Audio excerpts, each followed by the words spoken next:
What is happening, Magnus? As we all know, I gotta go check out Beetlejuice. But today, I checked out Beetlejuice. So, as far as a movie review goes, it's showtime.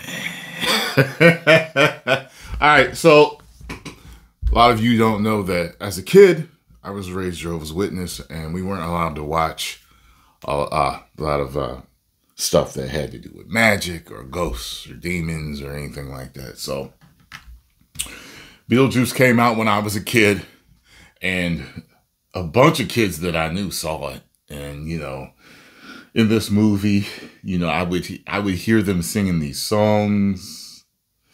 6 foot, 7 foot, 8 foot, punch!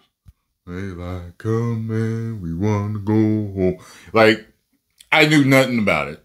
Dale! Dale!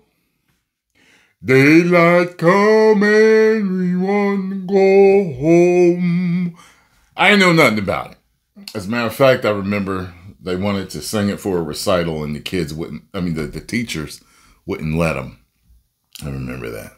But anyway, so I remember seeing the commercials, the trailers, the TV spots for him as a kid, but I wasn't allowed to watch it. So this stars the Batman, Michael Keaton as Beetlejuice.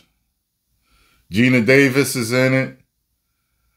And well, I just had his name on the tip of my tongue.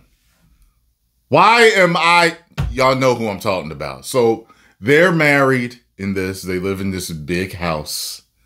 And their friend actually wants them to sell it. Alec Baldwin. Yeah. I was sitting there looking at him. I was just like, wow, Alec Baldwin looks different now. He gained about half of a human and more gray hair. They don't want to sell their house, and they're into Jamaican music, or at least the husband is. And they end up getting into a little bit of an accident. And when they get home, they realize that they are dead. And that's where the story basically begins, because they're ghosts now, and now we've got people buying their house and moving in, and they're trying, as nice of people as they are, to haunt them, to get rid of them, and they can't. So they enlist Beetlejuice's help to help them haunt them, to get them out of the house. Meantime, Winona Ryder is the couple's daughter, and she can see them. Although there is one other person in there that can see them or feel them in particular instances. And that's where the movie all revolves around their relationship with Winona Ryder as the daughter, and them trying to haunt them and get them out, and Beetlejuice doing his thing. And I gotta say, Beetlejuice is very over the top acting and comedy, and I know it's meant to be that way. Michael Keaton he definitely pulls out all the stops with this. He's like a Warner Brothers cartoon character in this. It's a very hokey, campy, over the top type of dark comedy. Danny Elfman, I believe, does the music in this, and I think he does like every Tim Burton movie. And you can hear the similarities. As a matter of fact, there's a part in here where it definitely reminds me of Batman Returns with the Penguins, Red Triangle Gang and circus type music. I'm like, oh, that's it right there. I heard it. Like, some of that is right there. You know what I mean? Very, very similar. It's kind of similar to how sometimes a singer will have a couple of songs that may sound similar, and they're both hits, yeah, it just happens, especially when you got the same person writing your music or, your songs. It just happens. So anyway, I'm coming away with this movie with the feeling of now listen, it's dated for me. It's dated.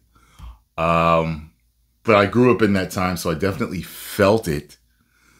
I don't know if I would have liked it if I was a kid. I feel like I would have enjoyed it to a certain degree as a kid. At times it felt like it was made for kids. But Beetlejuice has a sense of humor that is freaky.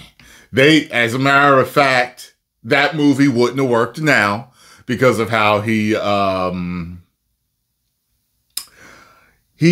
flirts, so to speak, with Gina Davis's character. Oh, that would have never worked.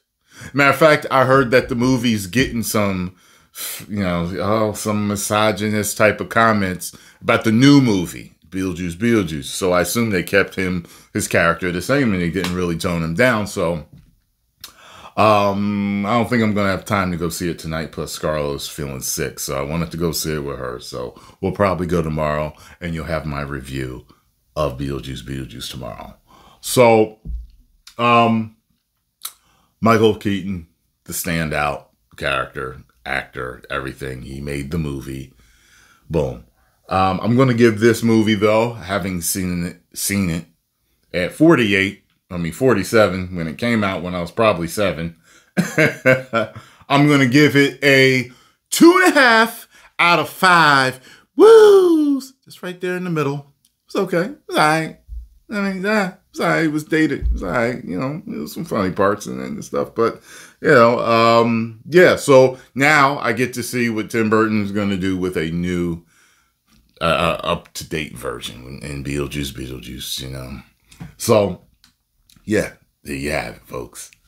10 million subscribers. Woo!